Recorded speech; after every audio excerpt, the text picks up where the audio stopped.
our people are very, very aware that we generate $26 billion more in the various federal taxes than the federal government reinvests back in our province. And when we see that Quebec year after year after year continues to get more and more equalization, and that Manitoba has doubled the amount of equalization. They were at $2.5 billion. Now they're $5 billion. Quebec is at $14 billion. That really sticks in Albertans' craw, that we can't afford to pay for our own social programs. And yet the federal government is taking the surplus revenues derived from the activity in Alberta to subsidize the programs in Manitoba and Quebec. Like that doesn't make a lot of sense. So it's part of the reason we want to keep more of those dollars in Alberta as well. Well, I mean, Albertans have already been asked about that, and in 2021 they voted to remove equalization from the Canadian Constitution.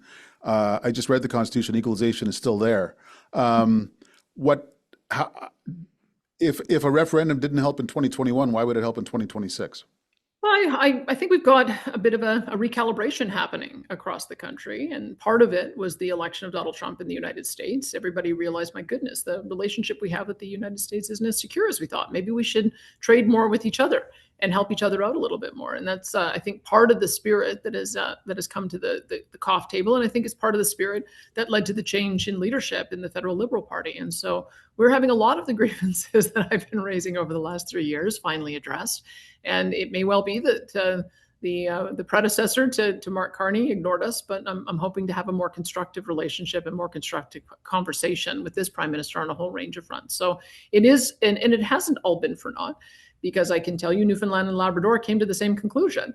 They said, why are we, as one of the smallest population provinces, transferring more dollars to Ottawa so that it can go to subsidize bigger provinces than we are? They launched a constitutional challenge over it, a legal challenge over it, that both British Columbia and Saskatchewan joined because they've got the same grievances. Why should Saskatchewan, a smaller province than Manitoba, be sending money to the center so it can be spent in Manitoba? That doesn't make any sense. Why should BC and Alberta be in the same position where we're subsidizing Quebec in some years and Ontario in some years?